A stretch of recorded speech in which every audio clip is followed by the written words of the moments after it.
തെരുവുനായി ശല്യം തടയാൻ കേരളത്തിന് കൊല്ലം കോർപ്പറേഷനെ മാതൃകയാക്കാം. മൃഗസംരക്ഷണ വകുപ്പിന്റെ സഹകരണത്തോടെ കൊല്ലം കോർപ്പറേഷൻ തെരുവുനായ്ക്കളെ പിടികൂടി വന്ധ്യംകരിക്കുകയാണ്.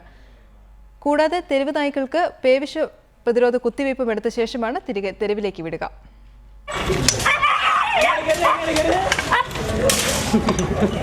നഗരത്തെ പേടിപ്പിച്ച് അലഞ്ഞു നടക്കുന്ന തെരുവു നായ്ക്കൾ കൊല്ലം നഗരപരിധിയിലെ സ്ഥിരം കാഴ്ചകളാണ്.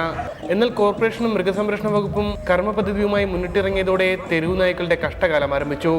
SPCAയുടെ വോളണ്ടിയർമാർ നായ്ക്കളെ പിടികൂടാനുള്ള പ്രത്യേക കെണിയുമായി ഓട്ടോയിലാണ് നഗരപ്രദക്ഷിണം വയ്ക്കുന്നത്. പ്രത്യേകം തയ്യാറാക്കിയ വല ഉപയോഗിച്ചാണ് നായ്ക്കളെ പിടികൂടുന്നത്.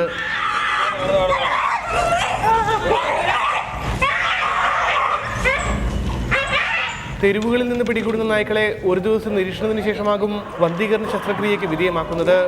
വിഷബാധയ്ക്കെതിരായ കുത്തിവയ്പ്പെടുത്ത് 2 ദിവസത്തെ പരിചരണവും നൽകിയ ശേഷം പിടികൂടിയ സ്ഥലത്ത് തന്നെ തിരികെ കൊണ്ടുപോകുന്നതാണ് SPCAയുടെ സുരക്ഷാ പദ്ധതി.